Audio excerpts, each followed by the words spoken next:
Very good morning, students. This is a short video on the dorsal digital expansion, which is also sometimes called as extensor expansion. Now, this dorsal digital expansion or extensor expansion is formed by the tendon of the extensor digitorum on the dorsal aspect of the hand. Okay. Now, this is nothing but a flattened aponeurotic expansion of this dorsal digitorum, extensor digitorum tendon. Okay, and this is formed at the level of the dorsal aspect of the metacarpophalangeal joint. So we are on the dorsal aspect of the hand where we are learning the expansion of this tendon, extensor digitorum at the metacarpophalangeal joint. Now this digital expansion is an spatial arrangement. Why it is a spatial arrangement? Because of this arrangement, as we will learn this arrangement, it provides the attachment to various muscles on the dorsal aspect of the digit, though the muscles are present onto the palmar aspect. Okay, and then they go to the dorsal aspect to get attachment, thus to provide the spatial kind of the action. That means it provides the action at the flexion at the metacarpophalangeal joint, but at the same time the same muscle produces the extension at the interphalangeal joint. Okay, so that is the importance of this dorsal digital expansion. Let's get oriented with this diagram, and if you are not seeing this diagram properly, slightly increase your illumination, okay, and then zoom it little bit, okay, so that you can see. Now this is the dorsal aspect of the one of the digit or the finger and the metacarpal bone. Okay, so let us see this outline. This is the metacarpal dorsal aspect of the metacarpal bone, head and the base, and then these are the three digits, I mean say phalanges. Okay, so proximal, middle and distal.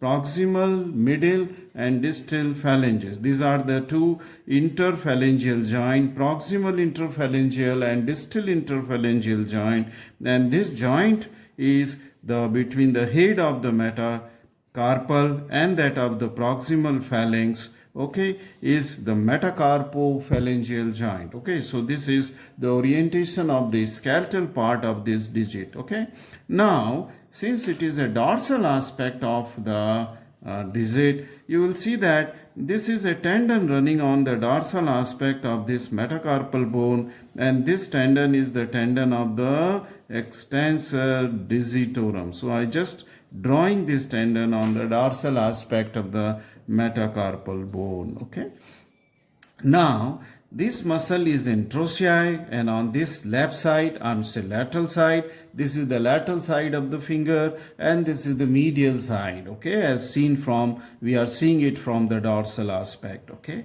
so there are two muscles here, introsei and lumbrical, but on medial side there is only one introsei. I will come back to it again. Okay, now let us see its formation of the extensor expansion or the dorsal digital expansion.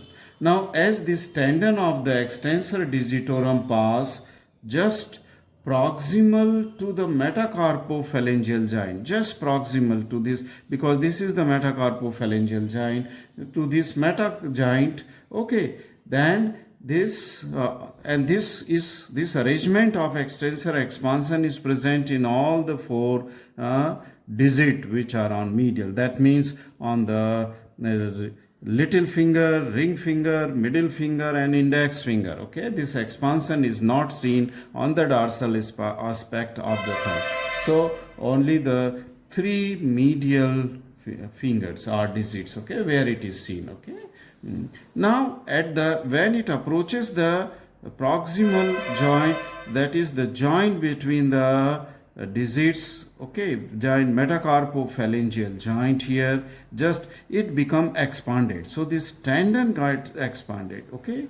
So this is just how the tendon, which was a just rope like structure, has become flattened, and this flattening is called as expansion, and this expansion of the tendon is taking place on the dorsal aspect of the metacarpophalangeal joint. So this is an aponeurotic expansion, and this is triangular in shape. So the base of the triangle is here, and if you will see this expansion, its apex is somewhere on the middle of the proximal phalanx, on the dorsal aspect. So this becomes almost a triangular expansion of the tendon of the extensor digitorum. See this I will write here, extensor digitorum. So this is the extensor digitorum tendon, right?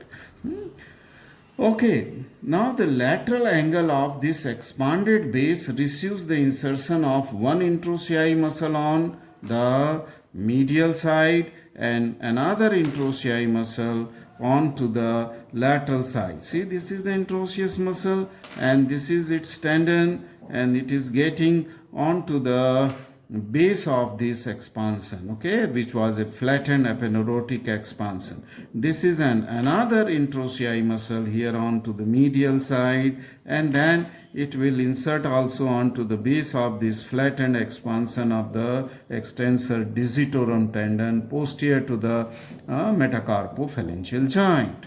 Okay, then on the lateral side, in addition, all the four digital expansion for the four medial finger, they will also get the insertion of the lumbricals. Okay, so there are four lumbricals muscle, and all the four lumbrical muscle, they are attached onto the lateral aspect. Okay, none of them they go onto the medial aspect. That is the reason why the lumbricals are only present onto the lateral side, okay, at the apex of the, I mean say at the base of the digital expansion, only on lateral side, while on both the sides, okay, medial as well as lateral introosseous are getting their insertion. If you are seeing it as a small, just please zoom it, okay, just zoom it.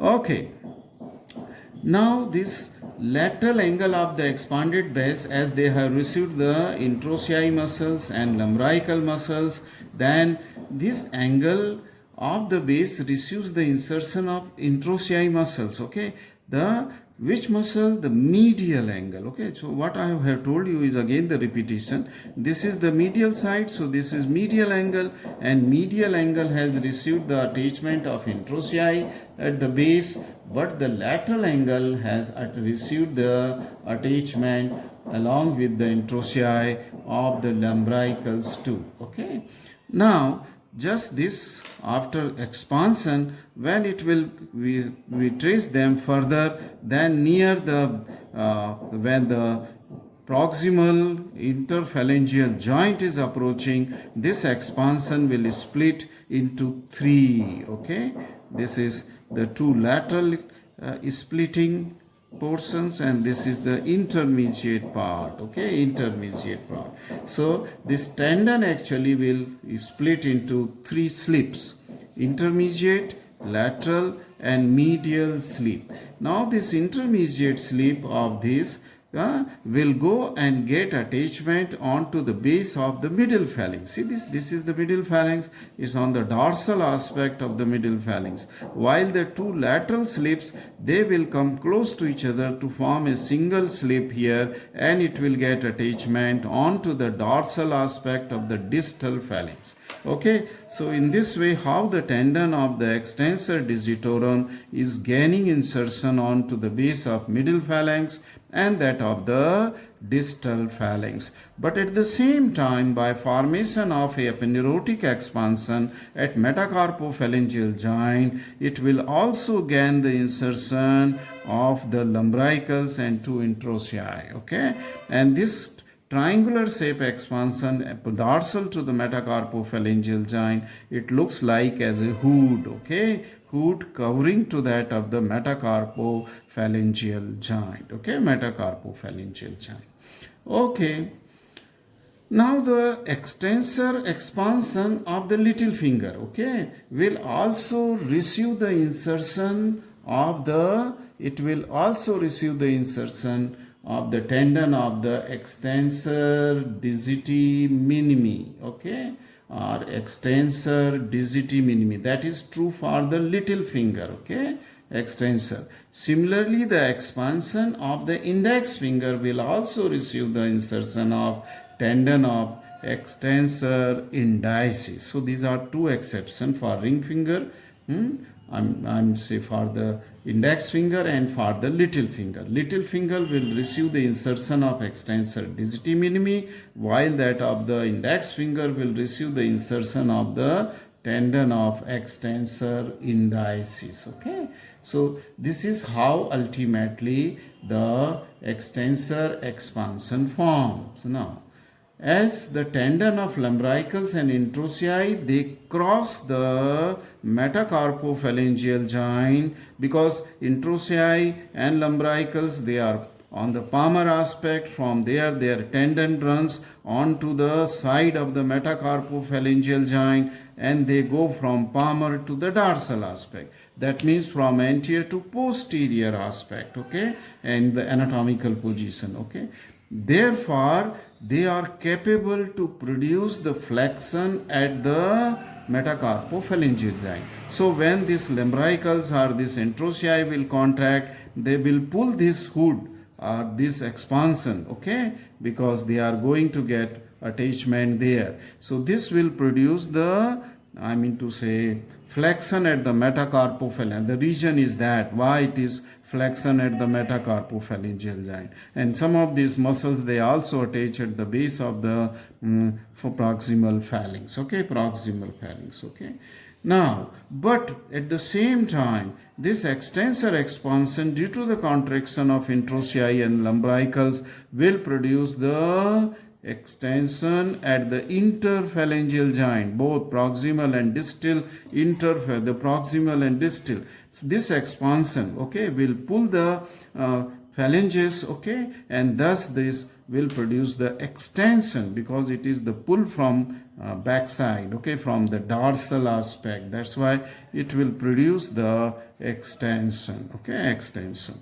So the tendon of the extensor digitorum will provide or will do only the extension. So if you see the function of the or action of the tendon of the extensor digitorum here, you will see that this will provide only, I mean say this will only produce the extension at the interphalangeal joint, extension at the metacarpal. The whole action will be just extension. But when introccei and lumbricals, as I told you, because they pass from palmar to the dorsal aspect, crossing from anterior to posterior side, okay, they produce flexion at the metacarpophalangeal joint and extension at the interphalangeal joint. Thus, this arrangement, extensor expansion arrangement or dorsal digital expansion, serves a very important function,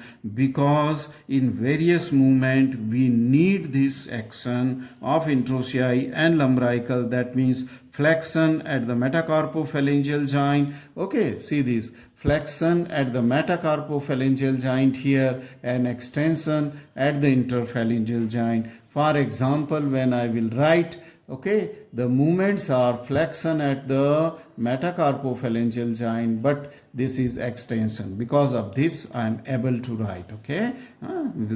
To hold the pen or pencil, this action is required. Thank you very much for watching this short video on the dorsal digital expansion or the extensor expansion.